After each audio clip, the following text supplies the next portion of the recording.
Hello students, welcome to academy of accountancy and mathematics. आज हम chapter 5 class 12 की exercise 5.8 करने जा रहे हैं। ठीक है, तो ये सारी की सारी जो बेस्ड है ये है रोल्स थ्योरम और मीन वैल्यू थ्योरम। ठीक है, तो आओ क्वेश्चन स्टार्ट करते हैं। कैसे होता है क्वेश्चन में सारी चीजें समझाता हुआ चलूंगा। ठीक है, क्वेश्चन नंबर फर्स्ट। ठीक है, क्वेश्चन नंबर फर्स्ट में हमें कह रहा है verified roles theorem for the function F x. Function कह रहे हैं fx is equals to x square plus 2x minus 8। ठीक है, where x belongs to -4 to 2, right. तो ये हमें बिलोंग कर रहा है और ये हमारे पास फंक्शन है। अब देखो इसमें हमें तीन चीजें सबसे पहले करनी है ताकि हम रोल्स थ्योरम को एप्लीकेबल कर सकें। उसके बाद F dash C is equal to 0 रख के सी की एक वैल्यू निकालनी है जो इन दोनों के बीच में लाई करे। ठीक है, अगर ऐसा होता है तो रोल्स थ्योरम क्या हो जाती है, वेरीफाइड हो जाती है। ठीक है, देखो कैसे करेंगे चीजों को समझते हैं। सबसे पहले फर्स्ट है ना, एफ एक्स इज कॉन्टिन्यूस है ना at X close bracket -4 to 2, right. सबसे पहली चीज ये है। सेकंड, अच्छा ये क्यों है इसका रीजन अभी बताता हूं, चलो बताइए। जितने भी पॉलिनोमियल फंक्शन है, 5.1 करी थी ना, तो हमने बहुत सारे क्वेश्चंस किए थे। तो जितने भी पॉलिनोमियल फंक्शन है वो ऑलवेज कॉन्टिन्यूअस होते हैं। बात समझ गई, क्लोज ब्रैकेट में, राइट। ऐसे ही function F X is differentiable at X open bracket -4 to 2। ठीक है, अब देखो यहां पे मैंने ओपन ब्रैकेट क्यों लगाया। देखो एक तो फंक्शन क्या है, पॉलिनोमियल फंक्शन है, पर पॉलिनोमियल फंक्शन जो भी होगा उसके एंड पॉइंट्स पे हम उसको डिफाइन नहीं कर सकते, इस वजह से यहां पे हमने ओपन ब्रैकेट लगाया। ठीक, तो यानी कि डिफरेंशिएबल है कहां से लेके कहां तक, -4 से लेके 2 तक। ठीक है, ओपन ब्रैकेट, राइट। बात समझ में आई, क्योंकि पॉलिनोमियल फंक्शन तो डिफरेंशिएबल भी होते हैं और कॉन्टिन्यूअस भी होते हैं, राइट। उसके बाद थर्ड, क्योंकि हमने ये बहुत सारे क्वेश्चंस किए थे 5.1 में, हमने ये सारी चीजें सीखी थी। ठीक है, कि कौन सा फंक्शन कॉन्टिन्यूअस होता है और कौन सा कॉन्टिन्यूअस नहीं होता, कौन सा डिफरेंशिएबल होता है, कौन सा डिफरेंशिएबल नहीं होता। तो इसलिए हम इस बिहाफ पे हम डायरेक्टली कह रहे हैं कि जितने भी पॉलिनोमियल फंक्शन है वो कॉन्टिन्यूअस और डिफरेंशिएबल होते हैं। ठीक है, कॉन्टिन्यूअस मतलब क्लोज ब्रैकेट पे और डिफरेंशिएबल मतलब ओपन ब्रैकेट पे।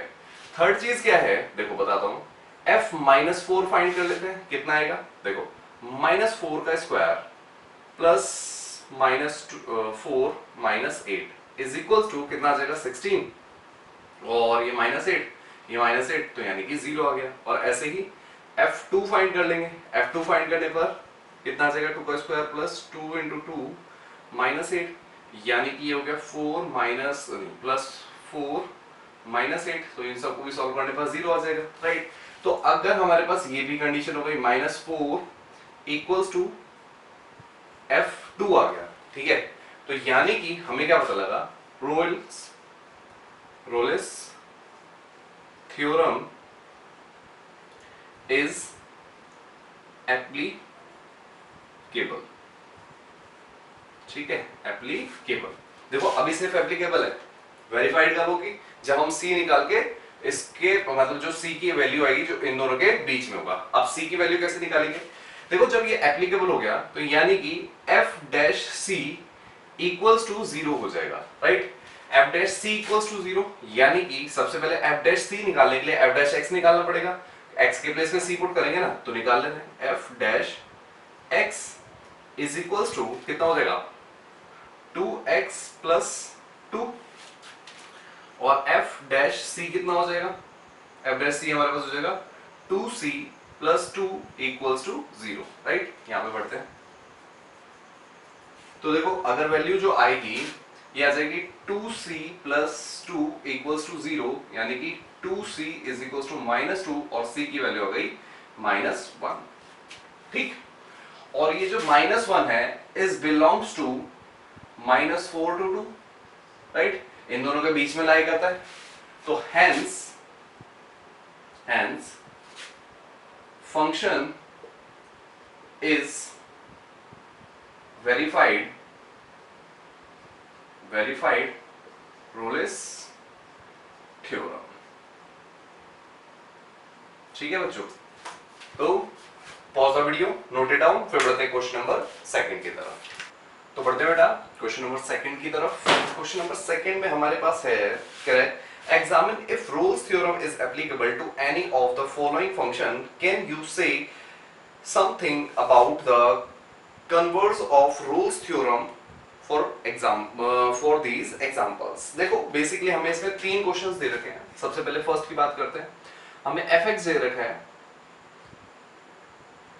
देखो ये ब्रैकेट का मतलब होता है, ये क्लोज ब्रैकेट अगर फंक्शन में लग रहा है तो इसका मतलब होता है ग्रेटेस्ट इंटीजर फंक्शन। ठीक है, ग्रेटेस्ट इंटीजर फंक्शन क्या होता है बताता हूँ। हालांकि ये 5.1 में मैंने बताया हुआ है, पर फिर भी बता देता हूँ क्या होता है। अभी रुक जाओ एक मिनट के लिए।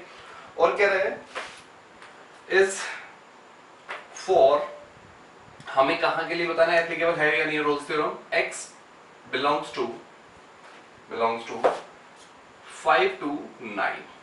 ठीक है, तो देखो ये ग्रेटेस्ट इंटीजर फंक्शन क्या होता है, पहले इसको थोड़ा सा समझ लेते हैं। ठीक है, देखो ग्रेटेस्ट इंटीजर फंक्शन होता है मतलब कि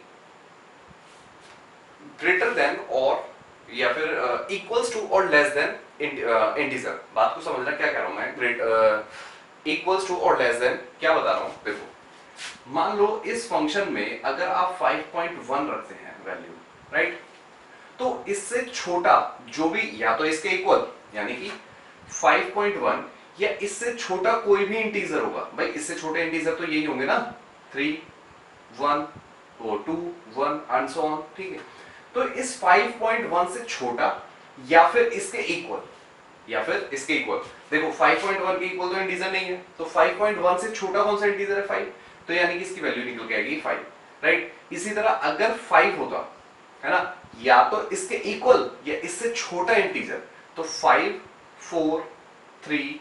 ठीक है, तो 5 के इक्वल कौन सा इंटीजर है 5।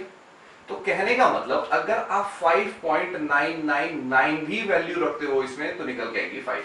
बात समझ आई या नहीं है। तो ये होता है ग्रेटेस्ट इंटीजर फंक्शन। ठीक है, अब अगर आप इसमें 6 पुट करेंगे तो निकल के 6 आएगी वैल्यू। ठीक, गॉट इट। इसको हम डिफरेंशिएट नहीं कर सकते, तो इसको हम इसकी डिफरेंशिएबिलिटी कैसे चेक करें। बात आ जाती है इसकी डिफरेंशिएबिलिटी कैसे चेक करें। तो देखो इसका अगर हम ग्राफ बनाएंगे, मान लेते हैं इसका एक छोटा सा ग्राफ बना के देख लेते हैं, राइट। 5 से लेकर आएंगे ना, तो ये 5 हो गया, ये 6 हो गया, ये 7 हो गया, ये 8 हो गया, ये 9 हो गया और ये 10 हो गया, ये 5 हो गया, ये 6 हो गया, 7 हो गया, 8 हो गया और ये 9 हो गया और ये 10 हो गया, राइट। तो देखो अगर मैं वैल्यू कितनी रखता हूँ 5 रखता हूँ, तो 5 पे तो 5 ही आ रही है, यानी कि 5 पे 5 आ गई। अब 5.99 तक भी मेरी क्या आ रही है वैल्यू, यानी कि 6 पे नॉट चेंज हो रही है ना। तो ऐसे ही अगर मैं 6 रखता हूँ तो 6 आएगी, राइट, और 7 पे ये चेंज हो जाएगी नॉट, है ना। 7 पे 7 आएगी और इस तरह से। अब देखो एक ग्राफ बिना पेन उठाए क्या बन सकता है, नहीं बन सकता ना। तो हेंस फर्स्ट चीज, function fx is not continuous. ठीक है, continuous at x belongs to, कहां से, 5 से लेके 9 तक, एट ऐसे डाल देते हैं। ठीक है, तो ये भाई पता लग गया कॉन्टिन्यूअस तो नहीं है। अब देखो ये डिफरेंशिएबल भी नहीं है ना। फंक्शन इज नॉट डिफरेंशिएबल, कहां पे, ओपन ब्रैकेट 5 to 9 पे, राइट। अब देखो डिफरेंशिएबल क्यों नहीं है। अब कहोगे सर इसमें हम बेसिकली वो बात टेंजेंट की होती है ना, तो टेंजेंट तो ड्रॉ कर सकते हैं, बट इन पॉइंट्स पे तो टेंजेंट ड्रॉ नहीं कर सकते। बात समझ आई। तो ये डिफरेंशिएबल भी नहीं है। अच्छा थर्ड कंडीशन भी चेक कर लेते हैं। थर्ड कंडीशन में क्या कह रहा है कि सर f5 रख लेते हैं एक बार, कितना आ रहा है 5, और f9 रख लेते हैं, तो 9 रखने पर कितना आ रहा है 9। तो f5 is not equals to f5, तो hence fx is not applicable। ठीक है, नॉट एप्लीकेबल। ठीक है बच्चों, तो इसी का सेकंड पार्ट भी है, सेकंड पार्ट भी देख लेते हैं यहीं पे थोड़ा सा, है ना। सेकंड पार्ट भी क्योंकि इसी से रिलेटेड है। सेकंड पार्ट में भी फंक्शन जो दिया हुआ है इज इक्वल्स टू सेम, ये दिया हुआ है, राइट। और इसमें जो वैल्यू सिर्फ चेंज करी हुई है, यानी कि x की जो वैल्यू चेंज करी है, for x belongs to -2 to 2, ठीक है, -2 से 2 तक है। अब देखो वैल्यू, अगर ये वाली वैल्यू चेंज करने से सिर्फ ये फंक्शन डेरिवेटिव तो वो डिफरेंशिएबल ही थोड़ी हो जाएगा, बात समझ में आई, कॉन्टिन्यूअस थोड़ी हो जाएगा। तो hence again function is not continuous, function is not differentiable. तो first function is not continuous,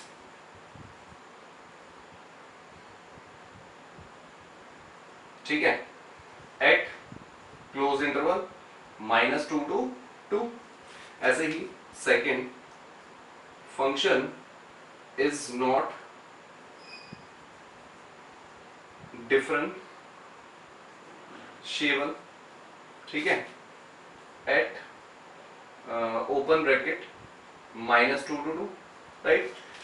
and third, अब देखो अगर मैं फंक्शन में -2 रखता हूं तो आंसर -2 आएगा, और फंक्शन में अगर 2 रखता हूं तो आंसर आएगा 2, राइट। तो f -2 is not equals to f2, hence function is not applicable।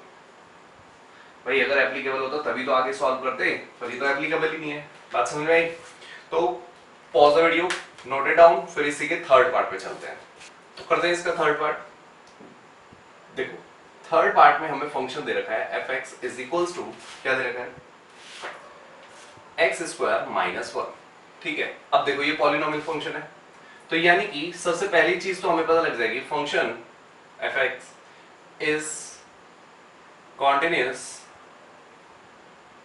Eight, अब इसका मैंने वो लिखा फॉर x बिलोंग्स टू, कहां से कहां तक है, 1 to 2, ठीक है। तो वही कॉन्टिन्यूअस हो गया 1 से लेके 2 तक, है ना, और पॉलिनोमियल फंक्शन है इसलिए डिफरेंशिएबल भी होगा। Second function is differentiable at open bracket 1 to 2, right. अब हम क्या चेक करेंगे, f1 पुट कर लेंगे सबसे पहले 1, राइट, ये हो जाएगा 1 का स्क्वायर -1 यानी कि 0 आ गया, और f2 पुट करेंगे तो क्या आ जाएगा 2 का स्क्वायर -1 यानी कि 3। तो f1 is not equals to f2, तो hence function fx is not applicable, ठीक है बच्चों। तो pause the video, note it down, फिर पढ़ते हैं क्वेश्चन नंबर 3 की तरफ। तो बढ़ते हैं बेटा क्वेश्चन नंबर 3 की तरफ। देखो क्वेश्चन नंबर 3 में क्या कह रहा है, if f such that -5 to 5, और ये सारे इसकी जो रेंज है वो ऑल रियल नंबर्स है, कह रहा है इस differentiable function and if f dash as x is does not vanish anywhere। मतलब क्या कह रहा है, देखो कि f dash x is not vanish, मतलब not equals to 0 होगा, भाई 0 हो गया था तभी तो vanish हो रहा है, राइट। तो ये not equals to 0 है, ओके। उसके बाद कहता है कि prove that, हमें क्या प्रूव करना है, prove that f -5 is not equals to f5 है, ओके। देखो ये जो कंडीशन है इज नॉट वैनिश का मतलब हुआ जब हम ये बेसिकली मीन वैल्यू थ्योरम को डिफाइन कर रहा है, राइट, क्योंकि नॉट इक्वल्स टू 0 के लिए मीन वैल्यू थ्योरम ही चलती है, और जब वो नॉट इक्वल्स टू 0 है तो इसका मतलब f डैश c, ये c हमें पॉइंट जो निकालना होता है, इज इक्वल्स टू कितना होता है, fb minus fa upon b minus a, okay, और is not equals to 0, right. ये कंडीशन हमें यूज करनी है। अब देखो हमें कैसे पता लगेगा फंक्शन डिफरेंशिएबल है या नहीं है, कॉर्डिनेट्स है या नहीं है। तो इसमें देखो क्या बोलिए, एक बहुत अच्छी सी लाइन, डिफरेंशिएबल फंक्शन है, ठीक है। तो जो भी फंक्शन डिफरेंशिएबल होता है वो कॉन्टिन्यूअस और ऑलवेज होता है, ठीक है। यानी कि कहने का मतलब if function is differentiable,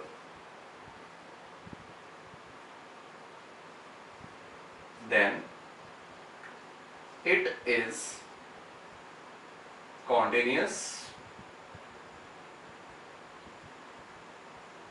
to. बात समझ में आई? जो भी फंक्शन डिफरेंशिएबल होगा वो कॉन्टिन्यूअस 100% होगा, बट ऐसी कोई गारंटी नहीं है कि अगर फंक्शन कॉन्टिन्यूअस और डिफरेंशिएबल होगा। बात समझ में? ये हालांकि हम पहले वाली क्लासेस में भी पढ़ चुके हैं, यानी कि 5.1 में हम ये चीजें पढ़ चुके हैं, पर फिर भी अगर कोई भी फंक्शन डिफरेंशिएबल है तो वो कॉन्टिन्यूअस 100% होगा, बट कॉन्टिन्यूअस होने पर डिफरेंशिएबल होगा ऐसी कोई गारंटी नहीं है।